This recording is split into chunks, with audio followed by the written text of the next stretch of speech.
все, мы отправляемся в путь. Сначала мы выбрали автобус добраться до Казани.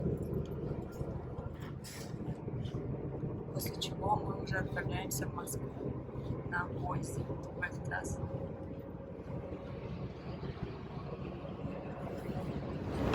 Вот мы уже прибыли на вокзал московский, точнее казанский. Казанский вокзал в Москве. Вот состояние такое сонное. Не удалось нормально поспать, но радует то, что у нас было купе и, в принципе, было очень комфортно ехать. Это наша Государственная Дума, бывший Госплан. Вот кто молодые ребята помнят, что знаешь, советская экономика основывалась на пятилетках. Там разрабатывали. А с 90-х годов, когда Советский Союз прекратил существование, советский строй отдали под Государственную Думу. Пойдемте дальше, вот она. А в 2012 году, в год 200-летия победы, Здесь у нас исторический музей и охотный ряд. Много такого классного декора. Вообще ходить аккуратно, скользко. А вот туда, налево, И очень красиво. начинается главная улица нашего города.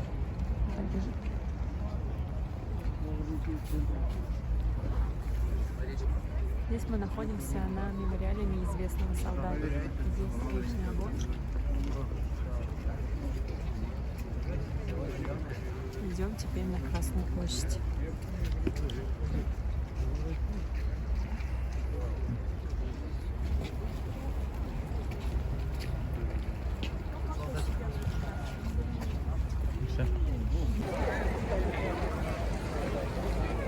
Здесь находятся Воскресенские ворота.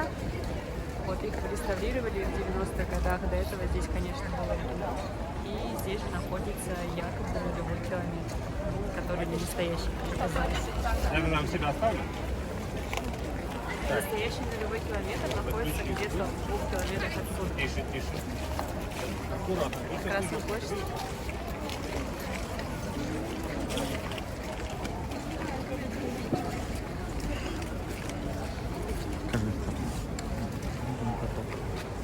Победы. Это у нас на Красной, ну это уже как чуть-чуть за пределами самой площади, старый монетный двор. Раньше все монеты читали на Российской империи. Я в честь иконы Казанского журнала. Здесь можно взять на прокат коньки, либо со своими покататься. Прямо в центре Красной площади. Но позади нас остались Воскресенские ворота.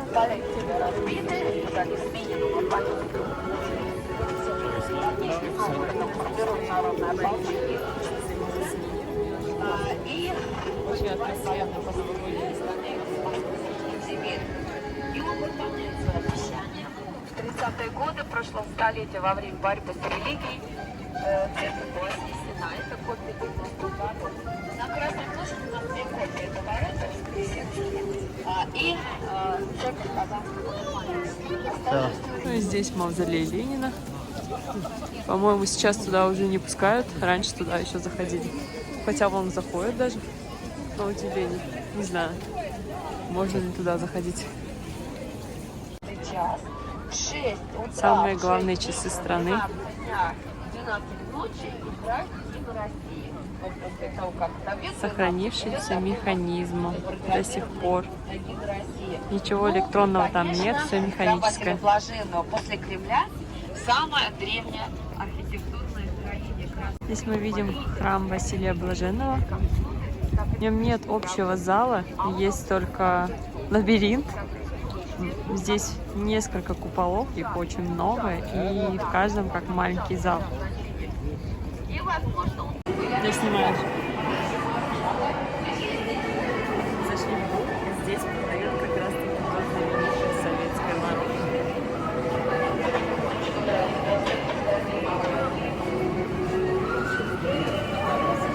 И вообще здесь прям очень красиво. Можно посмотреть наверх. Здесь очень красиво.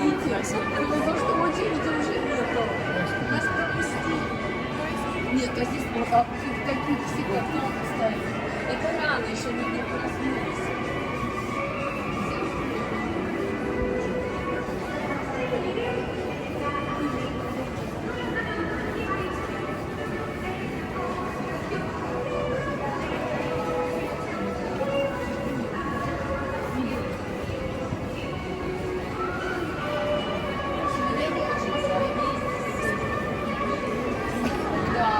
Здесь продают пражские трудельники. Я пробовала их очень много лет в Праге, поэтому здесь уже, наверное, везде идет.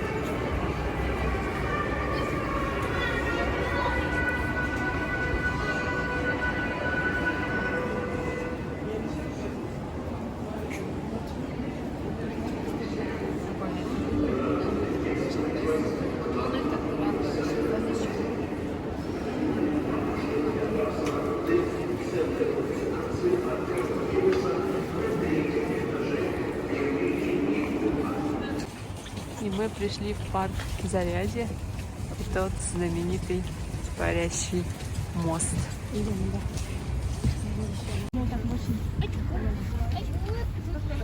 Мы находимся в парке Зарядье. Как раз таки на том самом знаменитом висячем мосту. Здесь открывается просто шикарный вид.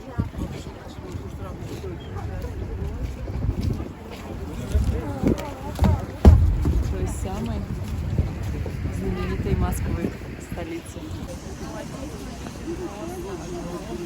Храм Христа Спасителя. Если зайти внутрь, то стены у него, наверное, такой вот. Поэтому никто не был и не видел, то советую зайти и посетить. Самый главный храм Российской Федерации.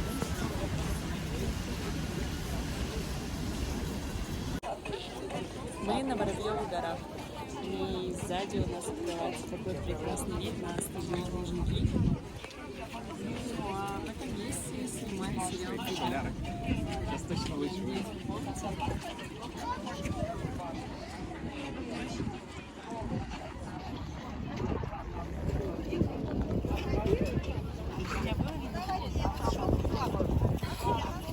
Видео.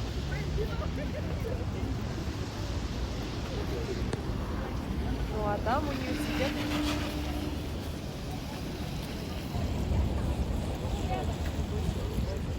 Мы приехали на стадион Лужники. Огромные масштабы здесь. Ну да, там я смотрел отзывы вроде, говорят, что тяжело. Здесь проводятся лектории, то есть здесь все для лекции можно сделать, как раз таки вот такая аудитория, и человек может встать, поговорить в этот микрофон, либо же им дадут радиомикрофон, тоже может повещать на всю эту, казалось бы, не очень большую аудиторию. Мы сейчас с вами находимся в одной из раздевалок, раздевалка команды А. Вообще здесь подобных раздевалок 4 штуки, раздевалка команды А, раздевалка команды Б, есть раздевалка для тех, которые подают мячи во время матча, и еще четвертая, она, по-моему, называется раздевалку. Раздевалка для менеджера. По факту последняя, не названная раздевалка, является запасной. К 1954 году строить вот такие главные ворота. Это и триумфальные ворота, потому что это символ победы Советского Союза. Это колхозница и тракторист. То есть соединение сельского труда с механизированным, то есть промышленностью, которая работает на сельское хозяйство. 32 метра высота, 8 метров высота этих скульптур. Выставка меняла свое название после уже... На поле выходит все футболисты. Вот здесь.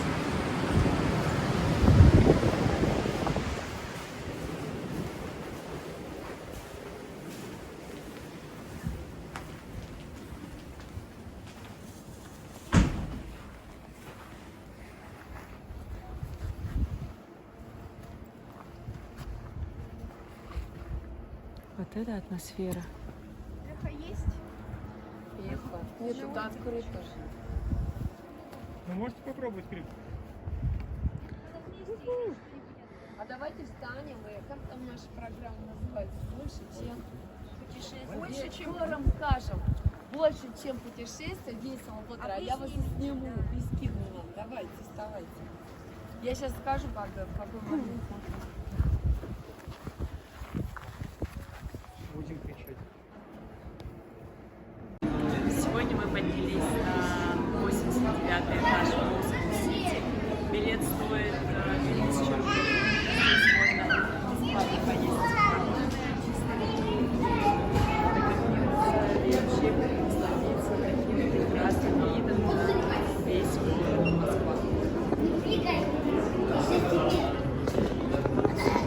А теперь посмотрим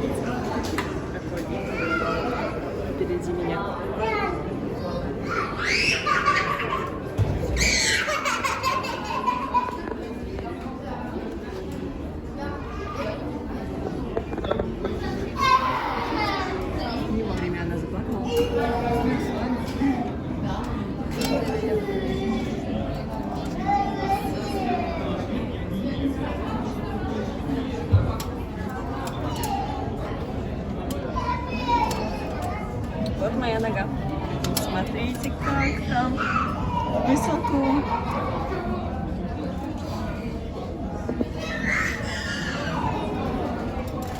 То, что я очень боюсь высоты, но здесь чувствуешь себя в безопасности. Не знаю, возможно, конструкция такая прочная или стекла, которые стоят 2,5 миллиона.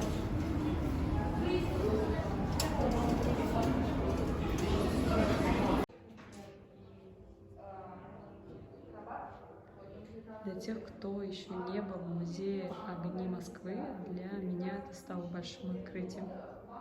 Очень интересный музей, все продумано до мелочей, и очень интересная экскурсия. И все так подробно, интересно рассказывают, что прям интересно будет любому. Даже если вы далеки от науки, это все равно будет очень полезно и интересно.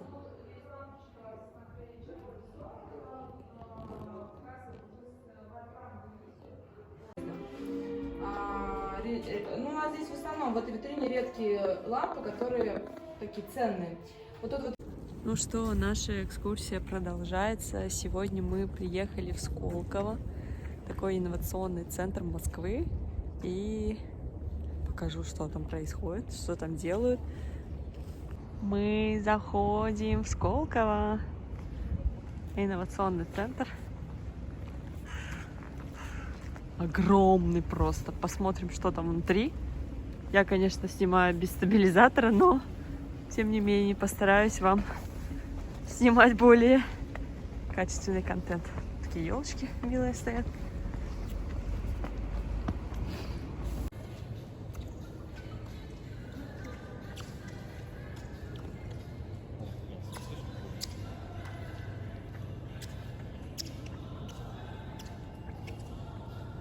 Сколково — это научный, современный технологический центр в Москве. Здесь много разных разработок, технологий, которые находят здесь применение свое и в других местах. Эй, трясет меня.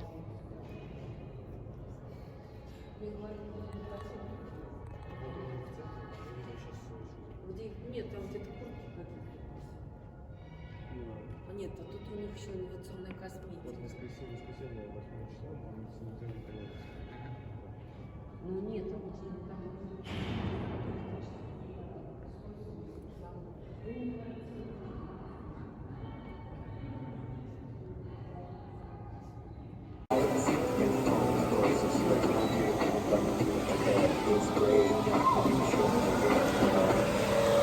Вот, например, танцующий робот.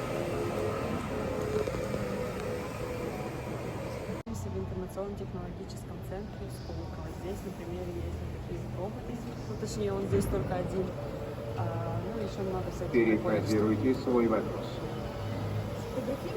Посмотрим дальше. Там, кстати, есть робот. Робот, который варит кофе. Посмотрим. Можешь сейчас остановить.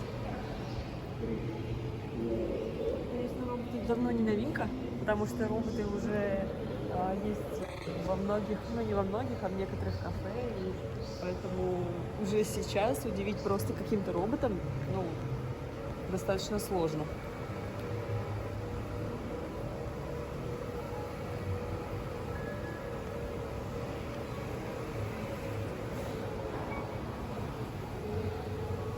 Но здесь не робот как таковой, здесь просто аппарат, можно сказать, полного цикла.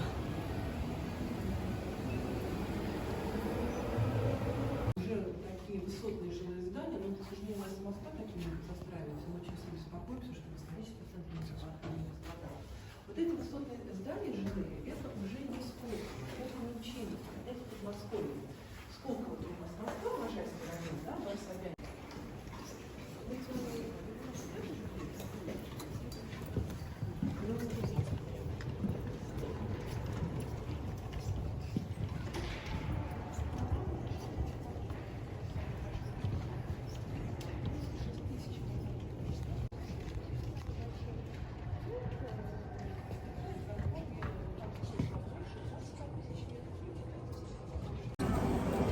Вот и мы приехали на Арбат.